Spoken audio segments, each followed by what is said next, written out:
बिस्म बिस्मिल्लाहिर्रहमानिर्रहीम। अस्सलाम अलैकुम रहमतुल्लाहि व बरकातुहू। यामी की छोटी सी दुनिया में आप सबका स्वागत है। तो आएँ और यामी की छोटी सी दुनिया में आप सब शामिल हो जाएं।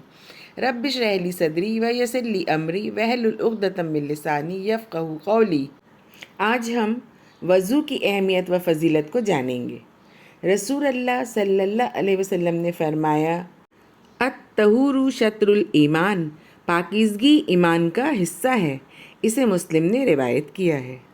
और हमारे प्यारे नबी सल्लल्लाहु अलैहि वसल्लम ने फरमाया, ला तुक़बलु सलातुन बग़ैरि तुहूर, वज़ू के बग़ैर नमाज कबूल नहीं होती।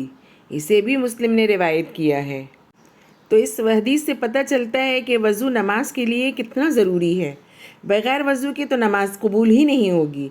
इसलिए हमें वज़ू का ख़ास ख्याल रखना चाहिए और वज़ू सही ढंग से करना चाहिए। वज़ू वही सही है जो अल्लाह ताला के हुक्म और रसूल अल्लाह सल्लल्लाहु अलैहि वसल्लम के तरीक़े के मुताबिक होगा। इसके अलावा सही नहीं होगा, क्योंकि अरशाद नबवी सल्लल्लाहु अलैहि वसल्लम है, जिसने अल्लाह के हुक्म के मुताबिक मुकम्मल वज़ू किया तो उसकी फ़र्ज़ नमाज़ें कुफ़ारा होंगी उन गुनाहों का जो उनके बीच में करे। इसे मुस्लिम ने रिवायत किया है।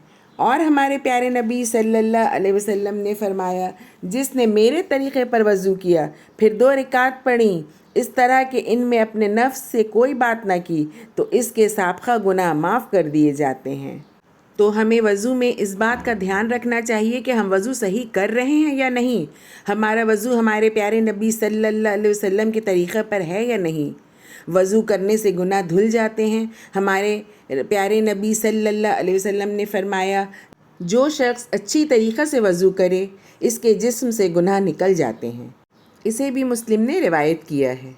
और बुखारी की हदीस है कि रसूल अल्लाह सल्लल्लाहु अलैहि वसल्लम ने फरमाया, क़यामत के दिन मेरी उम्मत को जब बुलाया जाएगा तो वो इस हाल में आएंगे कि इनके चेहरे और हाथ पाँव सफ़ेद चमकते हुए होंगे वज़ू के निशानात की वजह से। और आप सल्लल्लाहु अलैहि वसल्लम का फरमान है कि जन्नत में मोमिनों को वहाँ तक ज़ेवर पहनाया जाएगा जहाँ तक इनके वज़ू का पानी पहुँचता है। तो कितना ज़रूरी है कि हम वज़ू ठीक से करें। अगर वज़ू हम ठीक से करेंगे तो हमें कितना सवाब मिलता है और कितनी फ़जीलत है सही वज़ू की। तो हमें वज़ू में किन बातों का ध्यान रखना है, हम उसके बारे में जानेंगे। तो सबसे पहले तो हमें तहारत का ख्याल रखना है। वज़ू शुरू करने से पहले तहारत की नियत करें, क्योंकि रसूल अल्लाह सल्लल्लाहु अलैहि वसल्लम ने फरमाया, इन्नमल अमालु बिन्नियात, हर काम का मदार नियत पर है। इसे मुस्लिम ने रिवायत किया है। वज़ू की नियत ज़बान से करना बिद्दत है, क्योंकि ये किसी हदीस से साबित नहीं है। वज़ू से पहले मिसवाक कर लेना चाहिए। नींद से जागने वाला आदमी पानी के बर्तन में हाथ डालने से पहले इन्हें धोए, यानी कि वज़ू शुरू करने से पहले हाथ धोना है, क्योंकि हमारे प्यारे नबी सल्लल्लाहु अलैहि वसल्लम ने फरमाया, जब तुम में से कोई शख्स नींद से जागे तो वो पानी में हाथ डालने से पहले इन्हें धोए, क्योंकि उसे इल्म नहीं कि उसके हाथ ने रात कहाँ गुजारी है। इसे मुस्लिम ने रिवायत किया है। अगर हाथ वगैरह पर पेंट लगा हो जिससे पानी जिल्द तक ना पहुंचता हो तो इसे वज़ू से पहले उतारना फ़र्ज़ है, क्योंकि अगर जिल्द तक पानी ना पहुंचे तो वज़ू नहीं होता। यानी कि अगर कोई ऐसी चीज़ हमारे जिस्म में लगी हो जो पानी को अंदर जिल्द तक पहुंचने ना देगी, रोकेगी, तो उसे उतार देना चाहिए। जैसे कि नेल पॉलिश भी पानी को जिल्द तक पहुंचने से रोकती है। इसे भी वज़ू से पहले उतारना फ़र्ज़ है। तो वज़ू का जो मसनून तरीक़ा है वो ये है कि सबसे पहले बिस्मिल्लाह पढ़ें, क्योंकि हमारे प्यारे नबी सल्लल्लाहु अलैहि वसल्लम ने फरमाया, बिस्मिल्लाह पढ़कर वज़ू करें। मज़ीद फरमाया, बिस्मिल्लाह पढ़े बगैर वज़ू नहीं होगा। इसे दाऊद ने रिवायत किया है। वज़ू करते हुए हर अज़ू में पहले दाईं तरफ फिर बाईं तरफ धोएं। हज़रत आयशा रज़ी अल्लाह अन्हा फरमाती हैं, नबी अकरम सल्लल्लाहु अलैहि वसल्लम को तहारत में दाईं तरफ से शुरू करना पसंद था। दोनों हाथ कलाइयों तक धोएं। हाथ और पाँव धोते वक्त पोरों को अच्छी तरह मल कर धोना चाहिए, क्योंकि रसूल अल्लाह सल्लल्लाहु अलैहि वसल्लम ने फरमाया, 10 चीज़ें फितरत में से हैं और उंगलियों के पोरों को धोना उनमें से एक है। इसे मुस्लिम ने रिवायत किया है। हाथों की उंगलियों के दरमियान खिलाल करें। एक चुल्लू में पानी लें, आधे से कुल्ली करें और आधा नाक में डालें। मुंह और नाक के लिए अलहदा अलहदा पानी लेना भी जायज़ है। नाक में पानी डालते हुए मुबालगा करें, यानी ऊपर तक पानी चढ़ाएं, और अगर रोज़ा हो तो फिर मुबालगा ना करें। नींद से बेदार होने के बाद जब वज़ू किया जाए तो पानी चढ़ाकर 3 बार नाक झाड़ना चाहिए, क्योंकि शैतान नाक के बासे में रात गुजारता है, और इसके अलावा 1 या 2 बार भी जायज़ है। इसे भी बुखारी ने रिवायत किया है। बाज़ लोग कहते हैं कि कुल्ली और नाक में पानी डालना वज़ू में सुन्नत जबकि गुस्ल में फ़र्ज़ है, लिहाजा गुस्ल में मुबालगा करना चाहिए, वज़ू में नहीं। लेकिन ये बात इन अहादीस के ख़िलाफ़ है, क्योंकि इन हदीस में बयान किया गया है कि मुबालगा करने का हुक्म गुस्ल और वज़ू दोनों के लिए आम है। नाक को बाएं हाथ से 3 मरतबा झाड़ें और साफ़ करें, फिर 3 मरतबा चेहरा धोएं।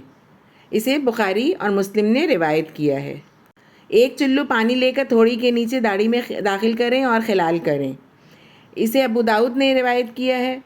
फिर दाहिना हाथ कोहनी समेत धोएं, फिर बाएं हाथ को कोहनी समेत धोएं। फिर सर का मसा करें। इस तरह के दोनों हाथ पानी से तर करके सर के अगले हिस्से पर रखें और गुद्दी तक ले जाएं, और फिर पीछे से आगे इसी जगह ले आएं जहां से शुरू किया था, और ये 1 मरतबा करें। इसे बुखारी और मुस्लिम ने रिवायत किया है। लेकिन अबू दाऊद की हदीस है कि सर का मसा 3 दफ़ा करना भी जायज़ है।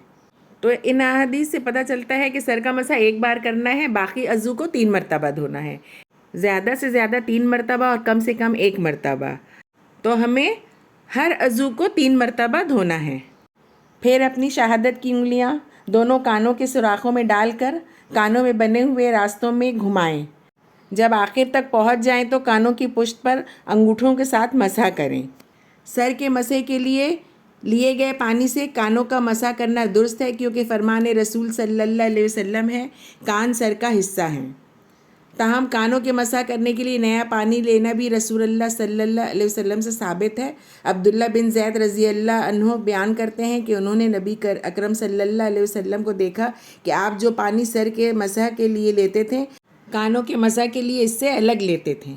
बाज़ लोग मुकम्मिल सर का मसा नहीं करते, आधे या चौथाई सर का मसा करते हैं। ये गलत है, क्योंकि कुरान में मुकम्मिल सर के मसा का हुक्म है, और सुन्नत से भी पूरे सर का मसा साबित है।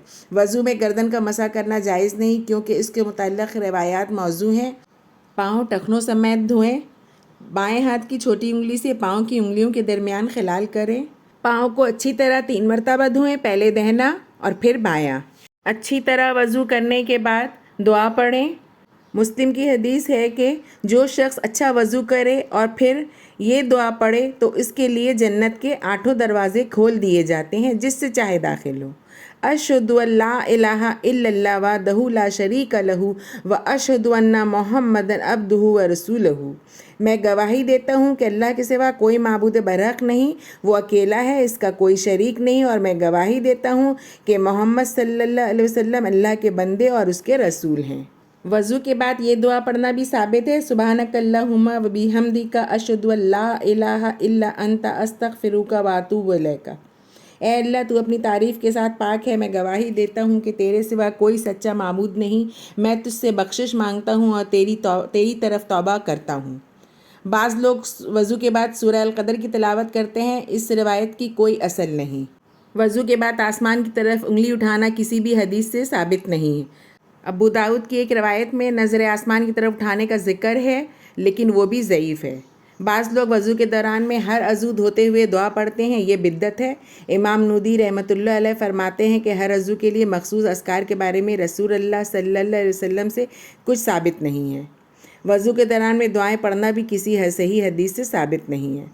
वज़ू के तमाम अज़ा को 1-1, 2-2 और 3-3 मरतबा धोना जायज़ है। बुखारी की हदीस है, अज़ाए वज़ू में किसी अज़ू को 1 बार, किसी को 2 बार और किसी को 3 मरतबा धोना भी जायज़ है। 3 से ज़्यादा मरतबा धोना हरगिज़ जायज़ नहीं। एक देहाती ने रसूलुल्लाह सल्लल्लाहु अलैहि वसल्लम से वज़ू के मुताल्लिक़ पूछा।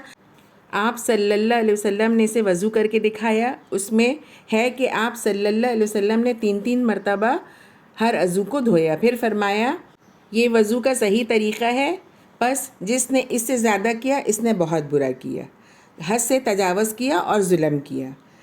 ये निसाई की रिवायत है। हर अज़ू को मल कर धोना चाहिए ताकि अच्छी तरह सफाई हो जाए। महज पानी बाहर लेने से सफाई नहीं हो सकती। तमाम अज़ा तरतीब से धोना चाहिए। अज़ू में से किसी जगह का खुश्क रह जाना باعث عذاب ہے۔ رسول اللہ صلی اللہ علیہ وسلم نے کچھ لوگوں کی ایڑیاں خشک دیکھ کر فرمایا خشک ایڑیوں کے لیے آگ سے عذاب ہوگا۔ یہ مسلم کی روایت ہے۔ اگر اعضائے وضو میں سے ناخن کے برابر بھی جگہ خشک رہ گئی ہے تو وضو نہیں ہوگا۔ خشک جگہ رہنے کا علم نماز یا اس کے بعد ہوا تو وضو اور نماز دونوں کو دہرانا پڑے گا۔ عمر بن خطاب رضی اللہ عنہ فرماتے ہیں کہ رسول اللہ صلی اللہ علیہ وسلم نے ایک آدمی کو دیکھا کہ اس نے وضو کیا تو پاؤں پر ناخن کے برابر جگہ خشک رہ گئی ہے، تو آپ صلی اللہ علیہ وسلم نے اسے وضو اور نماز لوٹانے کا حکم دیا۔ اسے ابن ماجہ نے روایت کیا ہے۔ اس لیے ہاتھوں وغیرہ پر پینٹ، نیل پالش یا کوئی ایسی چیز لگی ہو جو پانی کو جسم تک پہنچنے سے روکتی ہو تو اسے پہلے اتار لیں۔ اگر ہاتھ میں انگوٹھی یا چوڑیاں پہنی ہو تو انہیں اچھی طرح ہلائیں تاکہ ان کے نیچے پانی پہنچ جائے۔ تو ہمیں وضو بہت اچھی طریقہ سے کرنا ہے۔ اور کس طرح کرنا ہے؟ وضو سے پہلے مسواک کر لیں، پھر دل میں نیت کر لیں، بسم اللہ پڑھیں اور ہاتھوں کو کلائیوں تک 3 مرتبہ بہت اچھی طریقہ سے دھوئیں۔ 3 مرتبہ کلی کریں اور غرارہ کریں۔ اگر روزے سے ہوں تو غرارہ نہ کریں۔ پھر 3 مرتبہ ناک میں پانی ڈالیں۔ پانی ڈالتے ہوئے اپنے بائیں ہاتھ کی چھوٹی انگلی سے ناک کو اچھی طرح صاف کر لیں۔ پھر پورے چہرے کو 3 مرتبہ اچھی طریقے سے دھوئیں اور داڑھی کا خلال کریں۔ پھر دونوں ہاتھوں کو کوہنی تک 3 مرتبہ دھو لیں، پہلے دہنا پھر بایاں۔ پھر ہاتھوں کو بھگا کر سر کا ایک بار مسح کریں۔ مسح سامنے سے شروع کریں، پیچھے گدی تک لے جائیں اور پھر گدی سے سامنے ہاتھوں کو لے آئیں۔ پھر کانوں کا مسح کر لیں، کانوں میں شہادت کی انگلی ڈالیں سوراخوں میں کان کے اور اس کو اچھی طریقے سے گھمائیں اور پھر انگوٹھے سے کان کی پشت میں مسح کر لیں۔ پھر دونوں پیروں کو اچھی طریقے سے 3 مرتبہ دھو لیں، پہلے دہنا پھر بایاں، اور پاؤں کی انگلیوں کے درمیان بائیں ہاتھ کی چھوٹی انگلی سے خلال کر لیں اور پیر کو ایڑی سمیت اچھی طریقے سے دھوئیں۔ تو اس طرح ہمارا وضو مکمل ہوا۔ اور پھر دعا پڑھ لیں۔ اس بات کا خیال رکھیں ہمیں دعائیں وہی پڑھنی ہیں جو سنت سے ثابت ہے، اور وضو کے ہر عضو کو دھوتے ہوئے دعائیں نہیں پڑھنی ہیں کیونکہ یہ بدعت ہے۔ تو یہ وضو کرنے کا صحیح طریقہ ہے جو کتاب و سنت سے ثابت ہے۔ ہر نماز کے لیے الگ وضو کرنا ضروری نہیں بلکہ ایک وضو سے کئی نمازیں پڑھی جا سکتی ہیں۔ رسول اللہ صلی اللہ علیہ وسلم نے فتح مکہ کے دن میں ایک وضو سے کئی نمازیں ادا کیں۔ سیدنا عمر رضی اللہ عنہ نے عرض کی، اے اللہ کے رسول، آج آپ نے وہ کام کیا جو پہلے نہیں کرتے تھے؟ تو آپ نے فرمایا، اے عمر، یہ میں نے جان بوجھ کر کیا ہے۔ اسے مسلم نے روایت کیا ہے۔ اگر وضو باقی ہے تو دوبارہ وضو بھی کیا جا سکتا ہے بلکہ افضل ہے۔ ہمارے پیارے نبی صلی اللہ علیہ وسلم ہر نماز کے لیے وضو کرتے تھے۔ وضو میں پانی ضرورت کے مطابق استعمال کریں کیونکہ اسراف گناہ ہے۔ میرا رب سورہ انعام میں فرماتا ہے کہ اور اسراف نہ کرو کیونکہ اللہ اسراف کرنے والوں کو پسند نہیں کرتا۔ ہمارے پیارے نبی صلی اللہ علیہ وسلم ایک مد پانی سے وضو کیا کرتے تھے۔ اسے بخاری نے روایت کیا ہے۔ آخر میں میرے رب سے میری یہی دعا ہے کہ اللہ سبحانہ وتعالی ہمیں کتاب و سنت پر چلنے کی توفیق عطا فرمائے۔ یا اللہ ہمیں ہر وہ عمل کرنے کی توفیق عطا فرما جس سے تو راضی ہو جائے، اور ہر اس عمل سے دور رکھ جو تیری ناراضگی کا سبب ہو۔ یا اللہ ہمیں صحیح کہنے، صحیح سننے اور صحیح سمجھنے کی توفیق عطا فرما اور اس پر عمل کرنے کی۔ آمین یا رب العالمین۔ اگر آپ سب کو میرا یہ ویڈیو پسند آیا ہو تو لائک کریں، شیئر کریں، سبسکرائب کریں اور ہاں بیل آئیکن میں کلک کرنا نہ بھولیں، اور کمنٹ کے ذریعے مجھے اپنے قیمتی مشوروں سے نوازیں۔ خوش رہیں، اپنا خیال رکھیں۔ اگلے ویڈیو میں پھر ملاقات ہوگی، تب تک کے لیے اللہ حافظ۔